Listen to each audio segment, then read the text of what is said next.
ॐ भूर्भुवः स्वः तत्सवितुर्वरेण्यं भर्गो देवस्य धीमहि धियो यो नः प्रचोदयात्। ॐ शान्ति शान्ति शान्तिः। नमस्ते मेरे प्यारे दोस्तों, मैं भगवान श्री रामना महर्षि की शिक्षाओं का ये दूसरा वीडियो आपके सामने प्रस्तुत कर रहा हूँ। इस वीडियो को हम शुरू करते हैं आत्म भान एवं आत्मा का अज्ञान। प्रसंगवशात श्री रमन कहते थे कि आध्यात्मिक साधकों की 3 श्रेणियां होती हैं। श्रेष्ठ साधक आत्मा के सत्य को एक बार सुनने पर ही आत्मानुभव प्राप्त करते हैं। दूसरी श्रेणी के साधकों को आत्म भान में प्रतिष्ठित होने के पूर्व कुछ समय के लिए मनन करना पड़ता है।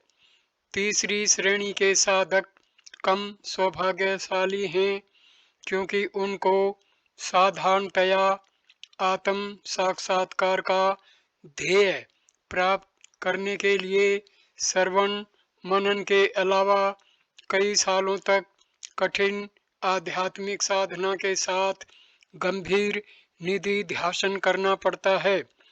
वे ज्वलनशील पदार्थों के दृष्टांत से यह बात समझाते थे।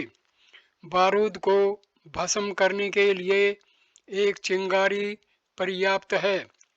कोयले को कुछ समय तक गर्म करना पड़ता है और गीला कोयला सूखकर गर्म होकर जलने में अधिक समय लेता है। अग्रिम 2 श्रेणी के साधकों के प्रति श्री रमन कहते हैं कि केवल आत्मा का अस्तित्व है, और यदि आप अपने बारे में अपनाए हुए गलत ख्यालों के प्रति ध्यान न दें तो आत्मा का सीधा स्पष्ट अनुभव होगा। इन गलत धारणाओं को वे सामूहिक रूप से अनात्मा कहते थे, क्योंकि ये काल्पनिक गलत धारणाएं सच्चे आत्मानुभव का आवरण करती हैं। यह मुख्य गलत विचार है कि आत्मा शरीर या मन से मर्यादित है। जिस क्षण मनुष्य स्वयं को एक शरीर में रहने वाला व्यक्ति मानना छोड़ देता है तो पूरा गलत धारणाओं का प्रासाद ढह जाता है और उसकी जगह सच्चे आत्मा की नित्य सभानता ले लेती है। उपदेश की इस भूमिका के पश्चात प्रयत्न या अभ्यास का प्रश्न नहीं रहता। आवश्यकता केवल यह समझने की है कि आत्मा कोई प्राप्तव्य ध्येय नहीं है, बल्कि अपने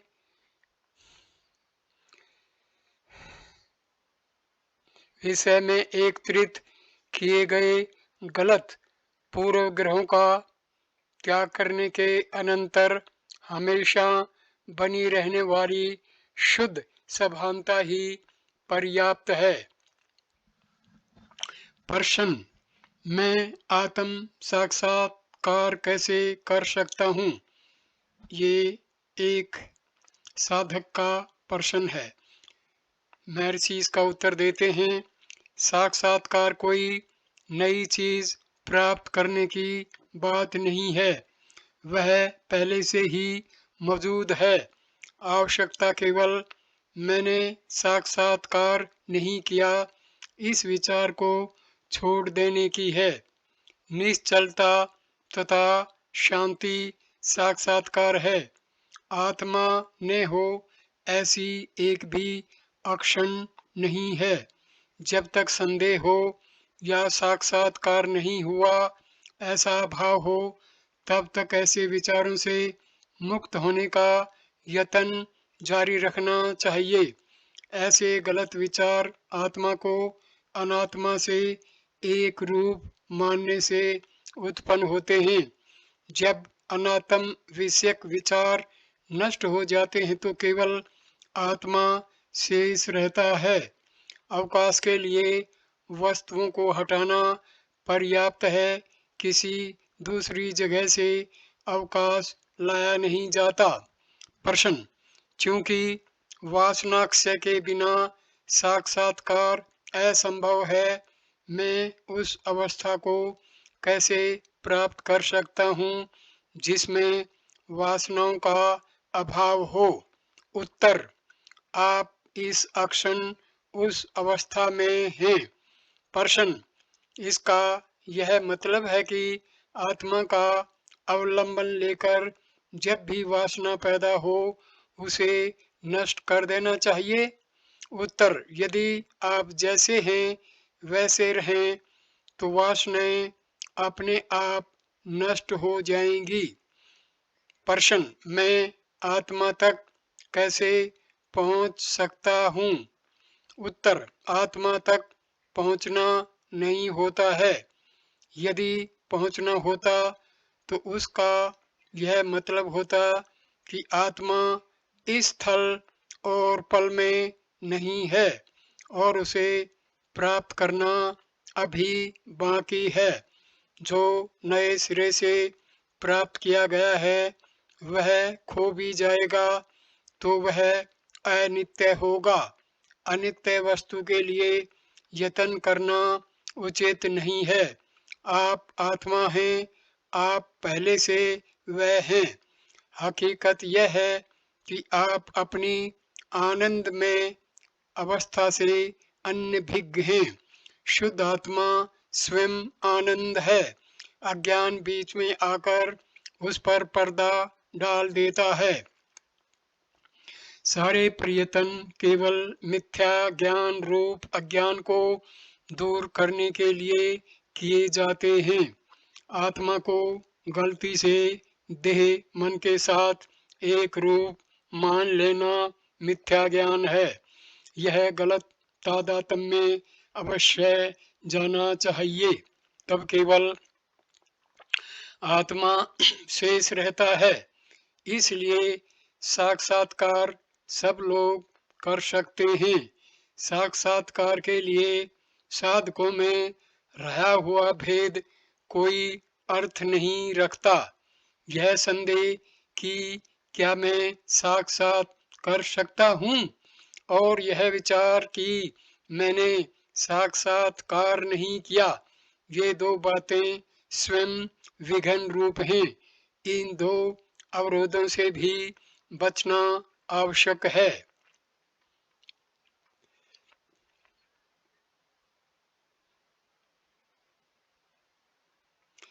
प्रश्न: मुक्ति तक पहुंचने में कितनी देर लगती है? उत्तर: मुक्ति भविष्य में प्राप्त नहीं होती, वह हमेशा है, अतः अभी यहाँ है। प्रश्न: मैं यह मानता हूँ लेकिन मुझे उसका अनुभव नहीं होता। उत्तर: अनुभव अभी और यहाँ है। कोई भी अपने आत्मा का निषेध नहीं कर सकता।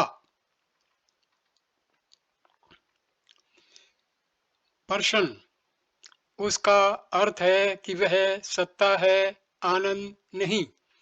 उत्तर: सत्ता और आनंद एक हैं और आनंद तथा अस्तित्व एक हैं। मुक्ति शब्द कई कल्पनाएं जगाता है। कोई उसे क्यों ढूंढे?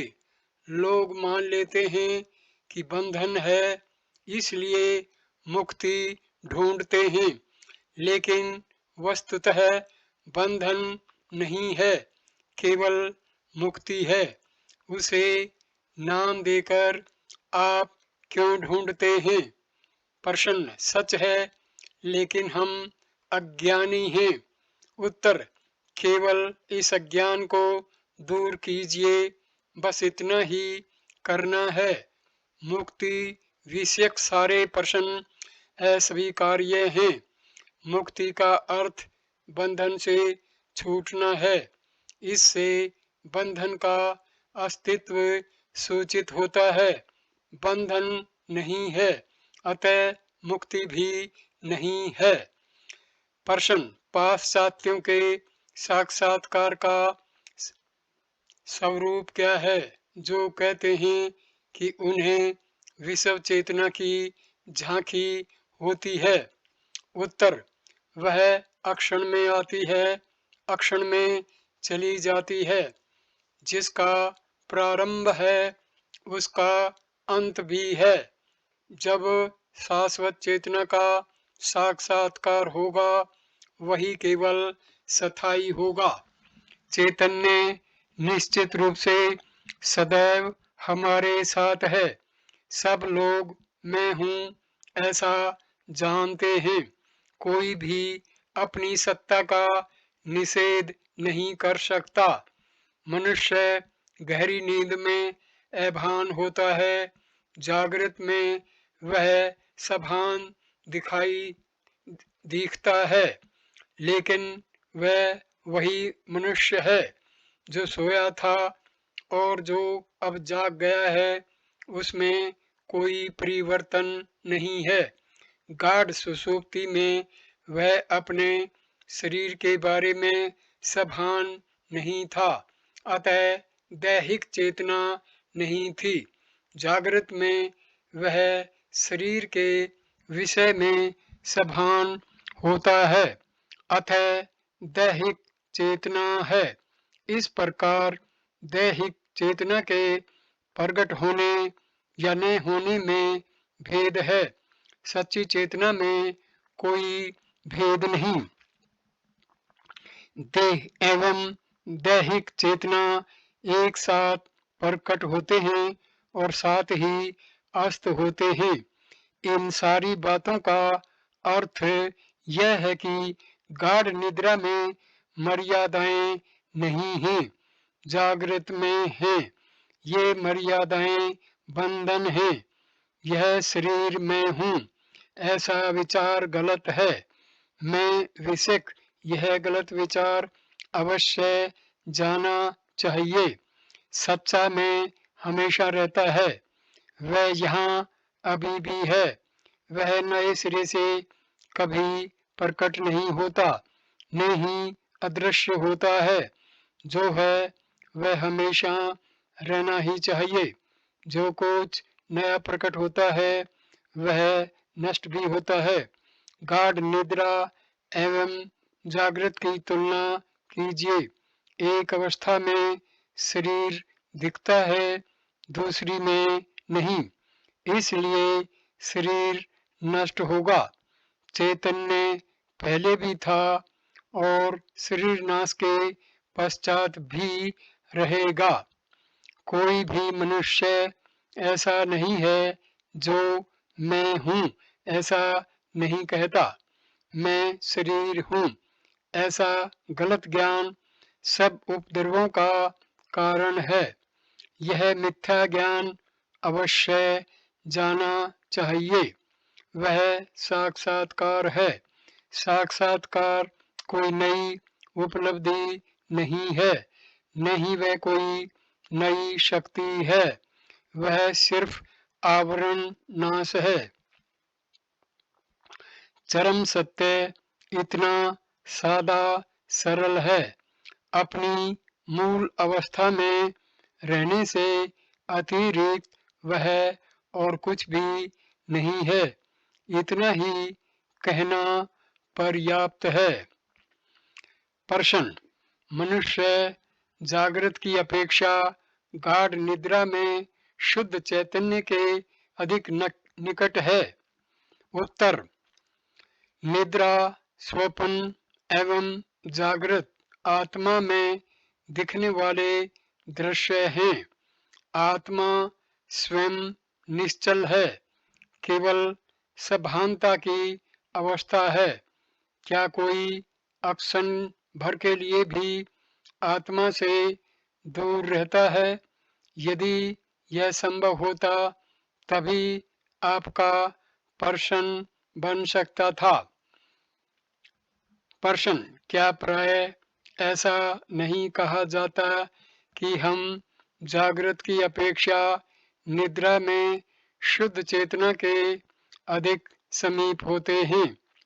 उत्तर: प्रश्न का ऐसा भी प्रारूप हो सकता है: क्या मैं गाढ़ निद्रा में जागृत की अपेक्षा में अपने से अधिक निकट होता हूँ? आत्मा शुद्ध चैतन्य है। कोई भी कभी भी आत्मा से दूर नहीं हो सकता। द्वैत होता है। इस प्रकार का प्रश्न होना संभव था, लेकिन शुद्ध चैतन्य की अवस्था में द्वैत नहीं है। एक ही व्यक्ति सोता, स्वप्न देखता और जगता है। जागृत अवस्था सुंदर, रसप्रद अर्थों से युक्त मानी जाती है। इस प्रकार के अनुभव के अभाव के कारण मनुष्य कहता है, निद्रा नीरस है। आगे बढ़ने से पहले हमें एक बात स्पष्ट कर लेनी चाहिए। क्या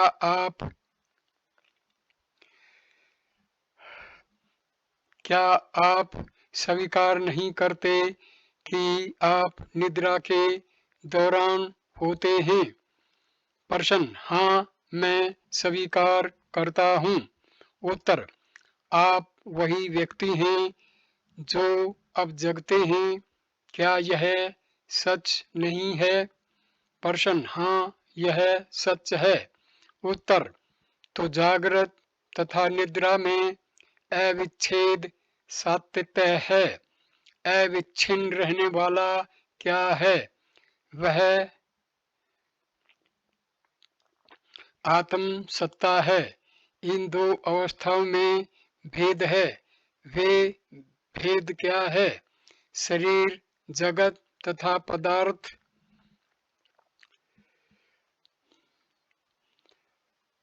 पदार्थ आने की घटना जागृत में होती है।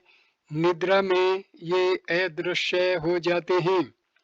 प्रश्न: लेकिन निद्रा में मैं सभान नहीं होता। उत्तर: सच है। तब शरीर और जगत का भान नहीं होता, किंतु आपका अस्तित्व अवश्य होना चाहिए, जिससे अब यह कह सकें कि मुझे भान नहीं था। कौन अब ऐसा कहता है? जागृत का व्यक्ति है। सोने वाला ऐसा नहीं कहता। इसका अर्थ यह हुआ कि वह व्यक्ति अपने आत्मा को अब शरीर से अभिन्न मानता है। यह कहता है कि इस प्रकार की मान्यता निद्रा में नहीं थी, क्योंकि आप अपने आप को शरीर से एक रूप मानते हैं। आप अपने चारों ओर जगत बताते हैं और मानते हैं और कहते हैं कि जागृत अवस्था सुंदर, रसप्रद वस्तुओं से भरी हुई है। निद्रा नीरस लगती है, क्योंकि उसमें आप एक व्यक्ति के रूप में नहीं थे, इसलिए ये चीजें भी नहीं थी। लेकिन हकीकत क्या है? सत्ता तीनों अवस्थाओं में अविच्छिन्न रूप से मौजूद थी और है। व्यक्ति एवं चीजें अविच्छिन्न नहीं रहते। प्रश्न: हाँ। उत्तर: जो अविच्छिन्न है वह शाश्वत है, जो विच्छिन्न है वह अनित्य है। प्रश्न: हाँ। उत्तर: इसलिए सत्ता की अवस्था नित्य है और शरीर तथा जगत नित्य नहीं है। वे सनातन, निश्चल सत्ता जमा चेतना के पर्दे पर आते जाते रहने वाले अनित्य दृश्य हैं। प्रश्न, सापेक्ष दृष्टि से निद्रा जागृत की अपेक्षा शुद्ध चैतन्य के अधिक समीप नहीं है क्या? उत्तर, हाँ, इस अर्थ में कि नींद से जागृत में आने के संधि काल में अहम विचार शुरू होता है। मन अपना कार्य प्रारंभ करता है, विचार प्रकट होते हैं और शारीरिक चेष्टाएं होने लगती हैं। इन सब के कारण हम यह कहते हैं कि हम जग गए हैं। निद्रा का लक्षण यह है कि यह सारी उत्क्रांति उसमें नहीं है, इसलिए वह जागृत की अपेक्षा शुद्ध चेतना के अधिक समीप है। लेकिन इस कारण से साधक को हमेशा नींद में रहने की इच्छा नहीं करनी चाहिए। सबसे पहले यह असंभव है, क्योंकि वह अन्य अवस्थाओं के साथ अनिवार्य रूप से बदलती रहती है। दूसरे, निद्रा आनंद की वह अवस्था नहीं है जिसमें ज्ञानी नित्य तथा अपरिवर्तित रूप में रहता है और लोग निद्रा को सभानता की स्थिति नहीं मानते, लेकिन ज्ञानी तो निरंतर सभान रहता है। इस प्रकार ज्ञानी जिसमें प्रतिष्ठित है उस अवस्था से सुषुप्ति भिन्न है। सबसे अधिक महत्व की बात यह है कि निद्रा में मनुष्य विचारों से तथा उनके संस्कारों से अछूता रहता है, अतः उसमें परिवर्तन असंभव होने से मनुष्य उसे अपनी इच्छा से बदल नहीं सकता। इस कारण यद्यपि वह शुद्ध चैतन्य से अधिक निकट है, वह आत्म साक्षात्कार के लिए आवश्यक परिवर्तन के लिए उपयुक्त नहीं है। प्रश्न, अपनी पूर्ण निरपेक्ष सत्ता का साक्षात्कार अर्थात ब्रह्म ज्ञान क्या मेरे जैसे सामान्य मनुष्य के लिए कुछ असंभव सा नहीं लगता है क्या? उत्तर, ब्रह्म ज्ञान प्राप्त करने योग्य नहीं है, जिसे प्राप्त करके मनुष्य सुखी हो जाएगा। मनुष्य को अपने गलत दृष्टिकोण का त्याग करने की आवश्यकता है। जिस आत्मा को आप ढूंढ रहे हैं, हकीकत में वह स्वयं आप ही हैं। आपका काल्पनिक अज्ञान आपको उस कभी नहीं खोए हुए 10वें पुरुष की खोज के समान अनावश्यक ही परेशान कर रहा है। एक कथानक में 10 मूर्ख लोग नदी पार करके दूसरे किनारे पहुंचे, तब पूरे 10 इस पार आए हैं या नहीं, इसका निर्णय करने के लिए उनमें से एक ने गिनना शुरू किया, लेकिन दूसरों को गिनने की धुन में वह स्वयं को गिनना भूल गया। उसने कहा, हम 9 ही हैं। निश्चित रूप से हम में से एक गायब है, वह कौन हो सकता है?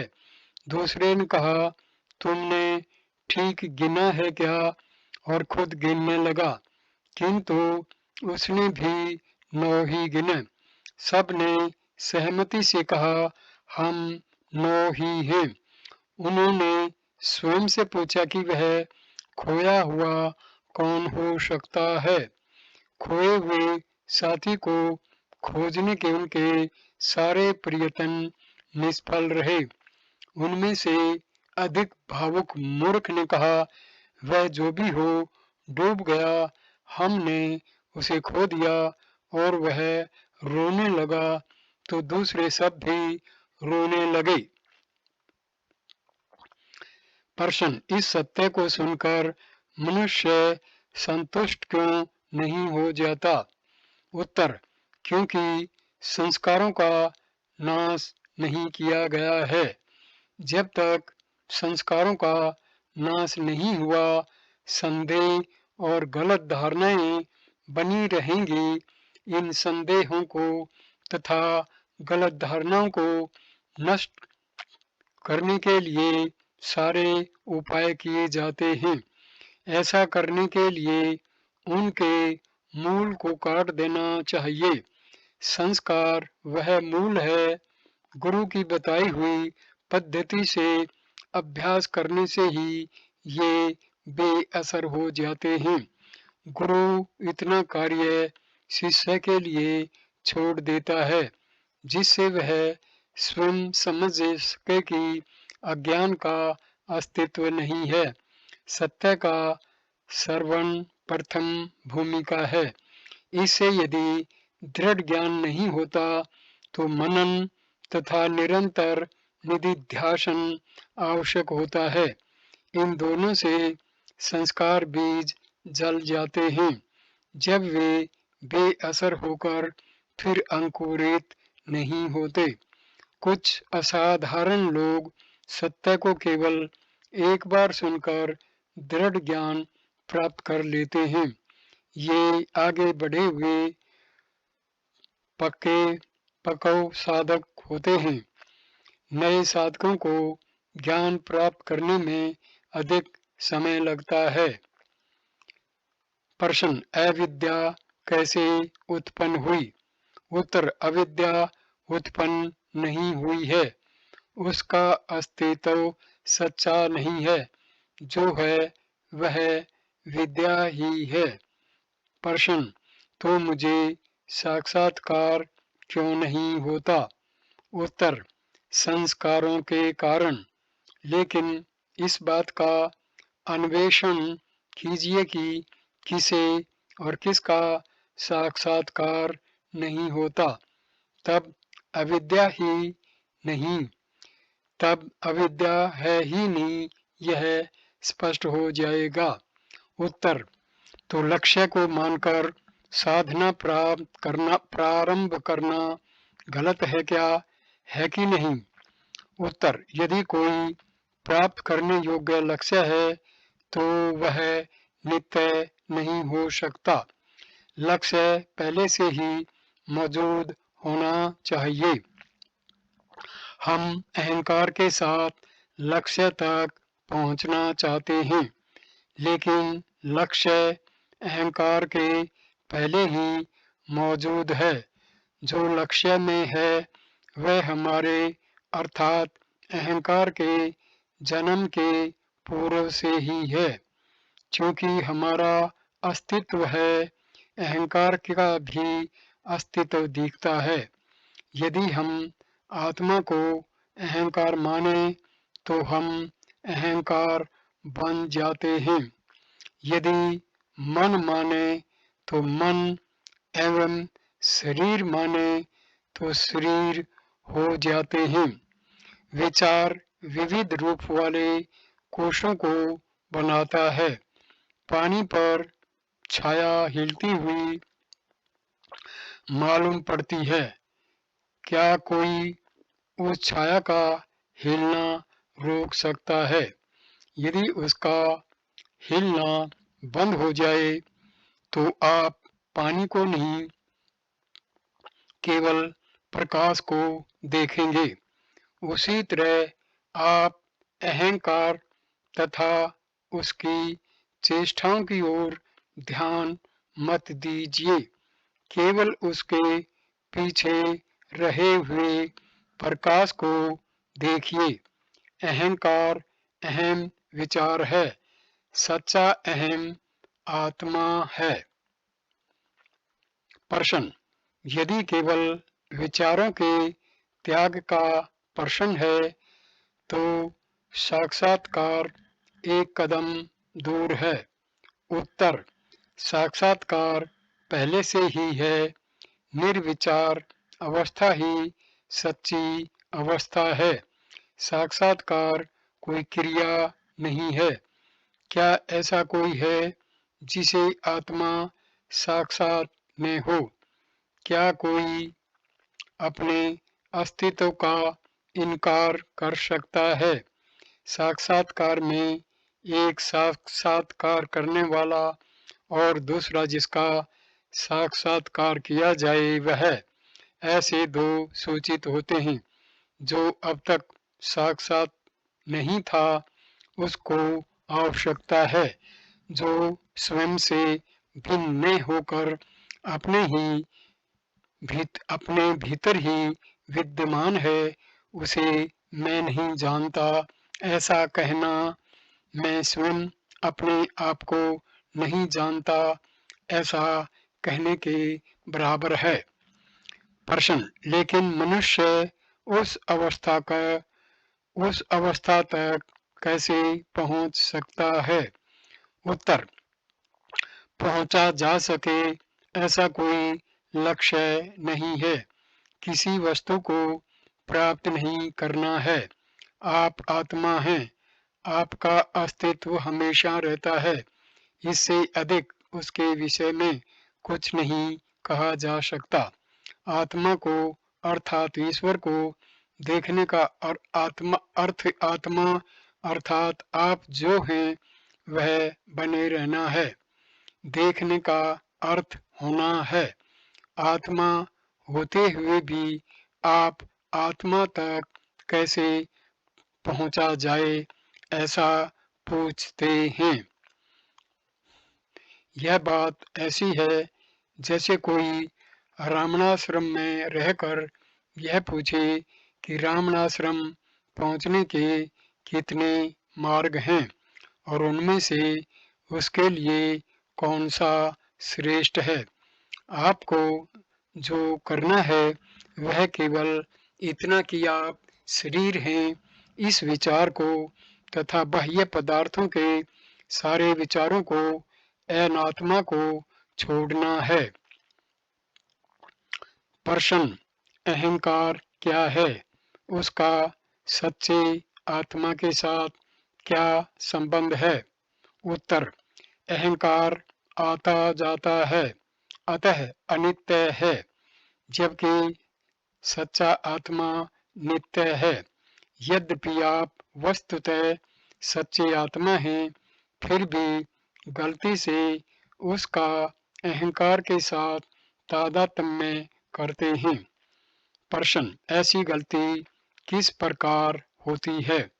उत्तर, अन्वेषण कीजिए कि यह गलती हुई है या नहीं। प्रश्न, मनुष्य को अहंकार का सच्चे आत्मा में ऊर्ध्वीकरण करना चाहिए क्या? उत्तर, अहंकार का अस्तित्व ही नहीं है। प्रश्न, तो कैसे वह हमें मुसीबत में डालता है? उत्तर, यह मुसीबत किसके लिए है? मुसीबत भी काल्पनिक है। मुसीबतें एवं मुझे केवल अहंकार के लिए हैं। प्रश्न, जगत इस तरह अज्ञान से क्यों घिरा हुआ है? उत्तर, अपनी चिंता कीजिए, जगत को अपनी फिक्र करने दीजिए। अपने आत्मा को देखिए। यदि आप शरीर हैं तो स्थूल जगत भी है। यदि आप आत्मा हैं तो सब कुछ ब्रह्म है। प्रश्न, यह सत्य व्यक्ति के विषय में तो ठीक है, किंतु सारे जगत का क्या होगा? उत्तर, पहले अपने सत्य का निर्णय कीजिए, तब देखिए कि यह प्रश्न उपस्थित होता है क्या? प्रश्न, अविद्या का अस्तित्व है क्या? उत्तर, किसके लिए है वह? प्रश्न, अहंकार के लिए? उत्तर, हाँ, अहंकार के लिए अविद्या है। अहंकार का त्याग कीजिए तो अविद्या चली जाएगी।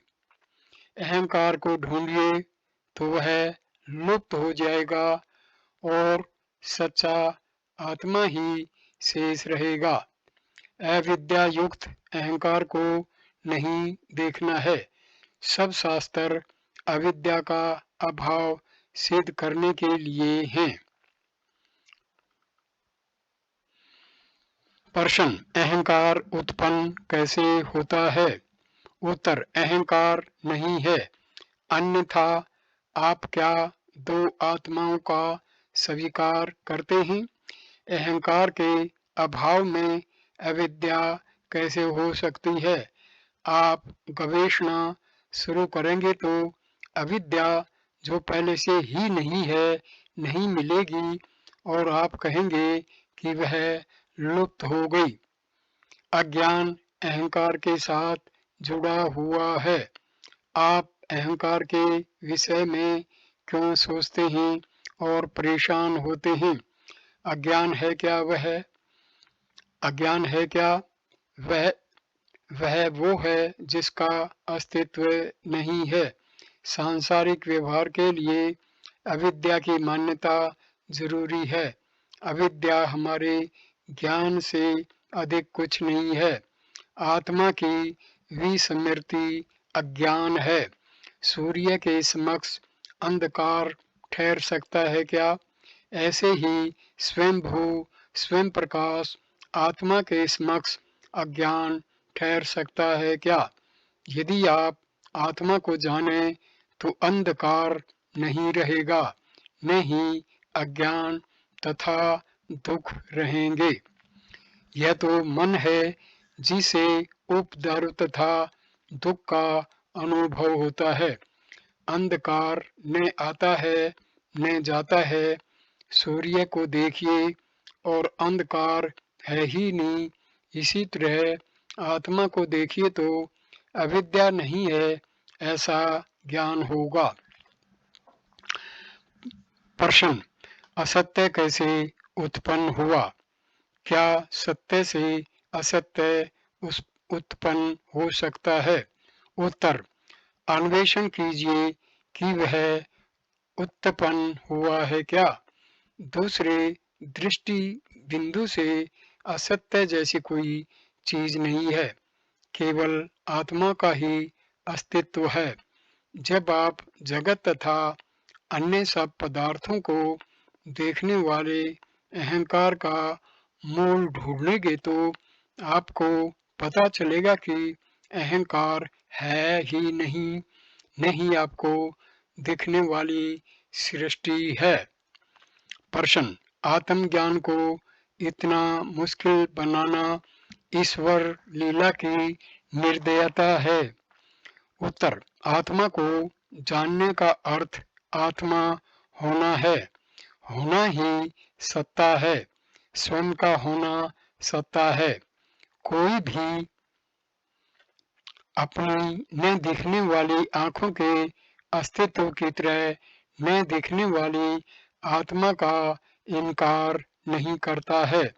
जैसे आप अपनी आंखों को दर्पण में वस्तु की तरह देखते हैं, इसी प्रकार आप अपने आत्मा को वस्तु की तरह देखना चाहते हैं। यही मुसीबत है। आप वस्तु सत्ता से इतने घुल मिल गए हैं कि आपने अपने सच्चे स्वरूप का ज्ञान गंवा दिया है, केवल इस कारण कि आत्मा को वस्तु की तरह देखा नहीं जा सकता। आत्मा को कौन जानेगा? क्या अचेतन शरीर उसे जानेगा? आप हमेशा अपने मैं के बारे में बोलते एवं सोचते हैं, लेकिन पूछे जाने पर उसका इनकार करते हैं। आप आत्मा हैं, फिर भी पूछते हैं कि उसे कैसे जाना जाए। इसमें ईश्वर की लीला और उसकी निर्दयता कहाँ है? चूंकि लोग आत्मा का इनकार करते हैं, शास्त्र माया, लीला इत्यादि बात करते हैं। प्रश्न, क्या मेरा साक्षात्कार दूसरों की सहायता कर सकता है? उत्तर, हाँ, निश्चित रूप से। हर संभव सहायताओं में यह श्रेष्ठ है, लेकिन जिनकी सहायता की जाए ऐसे दूसरे नहीं हैं, क्योंकि सोनार जैसे सारे गहनों में केवल सोना ही देखता है, ऐसे ज्ञानी सब में केवल आत्मा ही देखता है। आप जब अपने आप को शरीर के साथ एक रूप मानते हैं, केवल तभी आकार एवं रूप दिखते हैं, लेकिन जब आप अपने शरीर से पर होते हैं तो आपकी शारीरिक चेतना के साथ दूसरे भी अदृश्य हो जाते हैं। प्रश्न, क्या पेड़, वनस्पति इत्यादि के बारे में भी यह सत्य है? उत्तर, क्या वे कभी भी आत्मा से अलग अस्तित्व रखते हैं? इसकी गवेषणा कीजिए।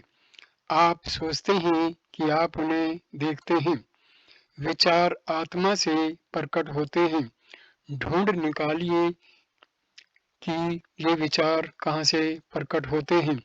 तब विचार शांत हो जाएंगे और केवल आत्मा शेष रहेगा। प्रश्न, मैं यह बात बौद्धिक स्तर पर समझता हूँ, लेकिन वे अब भी दिखते हैं। उत्तर, हाँ, यह चलचित्र जैसा है। पर्दे पर प्रकाश डाला जाता है और उस पर दिखने वाली गतिशील छायाएं प्रेक्षक वर्ग में ऐसा प्रभाव उत्पन्न करती हैं जैसे कोई कथा दिखाई जा रही हो। यदि उस कथा में दर्शकों को भी कथा के भाग के रूप में पर्दे पर दिखाया जाए तो दृष्टा और दृश्य दोनों पर्दे पर दिखेंगे। इसको आप पर घटाइए। आप पर्दा हैं। आत्मा ने अहंकार उत्पन्न किया है और अहंकार अपने ऊपर चिपके विचारों के भार से लदा हुआ है। जो जगत वृक्ष, वनस्पति इत्यादि के रूप में दिख रहे हैं, जिसके बारे में आप पूछ रहे हैं, वस्तुतः ये सब आत्मा के अलावा कुछ नहीं है। यदि आप आत्मा को देखें तो वही सर्वदा सर्वत्र सर्वरूप दिखाई देगा। आत्मा से अलग कुछ नहीं है। प्रश्न, हाँ, अब भी मैं केवल सैद्धांतिक स्तर पर समझ रहा हूँ। फिर भी आपके उत्तर सादे, सुंदर और श्रद्धेय हैं। उत्तर, मैं नहीं समझ पा रहा हूँ। यह विचार भी एक विघन है। वस्तुतः केवल आत्मा ही है। हमारा सच्चा स्वभाव मुक्ति है, लेकिन हम कल्पना करते हैं कि हम बद्ध हैं और मुक्त होने के लिए विविध श्रम साध्य साधनाएं करते हैं, जबकि हर समय हम मुक्त ही होते हैं। यह बात तब समझ में आएगी जब हम उस भूमिका पर होंगे। तब हमें आश्चर्य होगा कि जो हम सर्वदा थे और हैं, उसे प्राप्त करने के लिए हमने कठोर परिश्रम किया। उदाहरण से यह बात स्पष्ट होगी। एक साधक इस खंड में सो जाता है।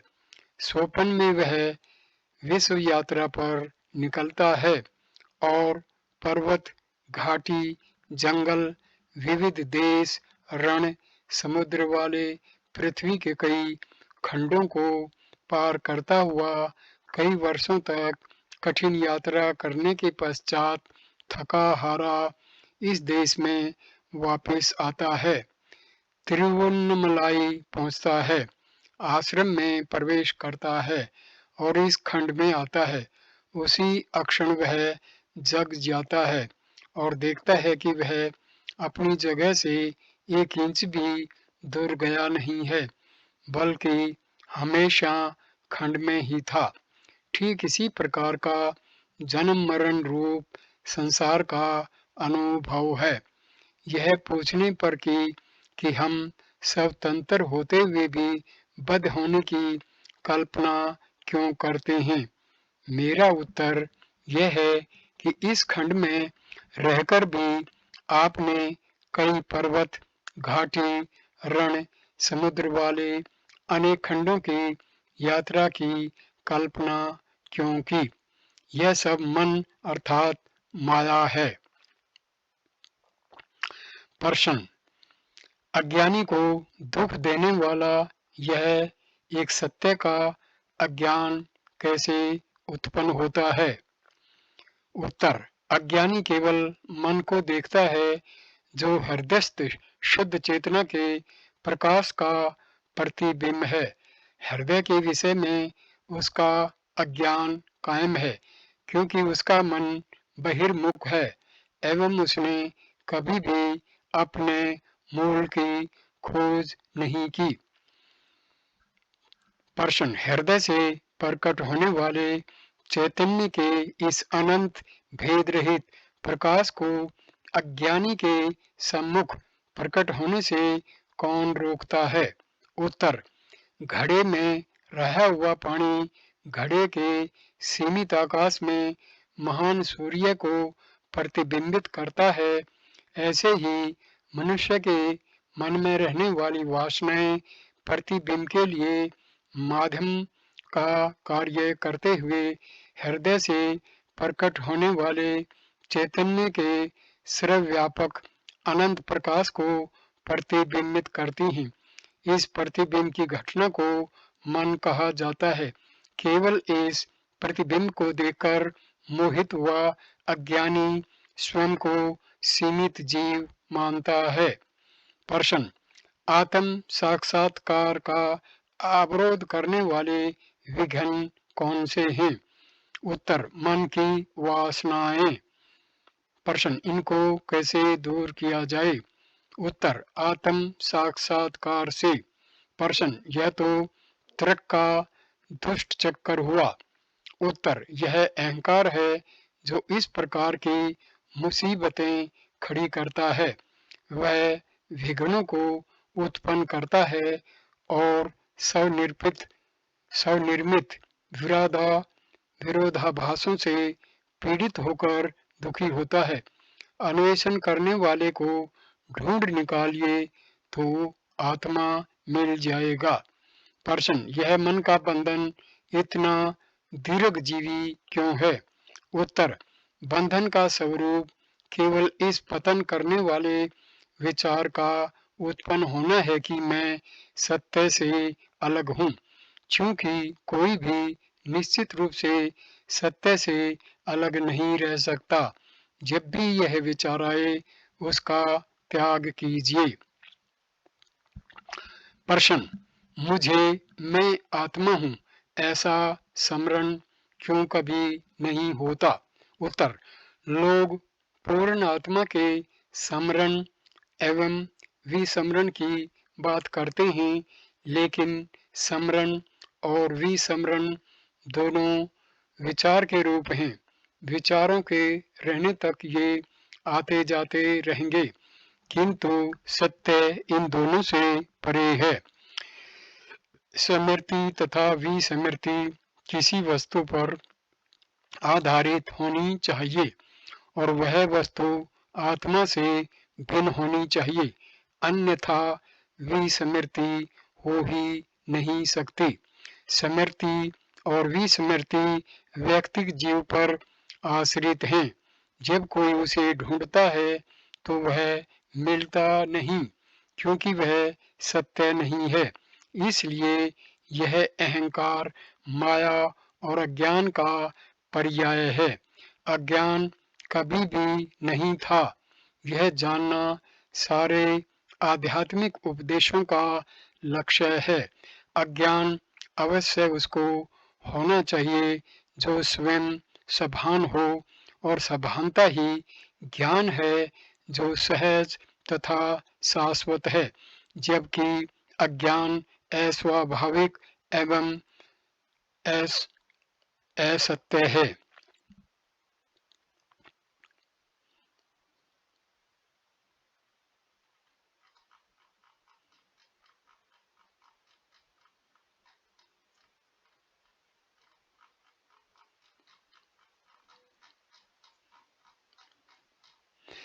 यहीं पर मैं इस वीडियो को विराम देता हूँ।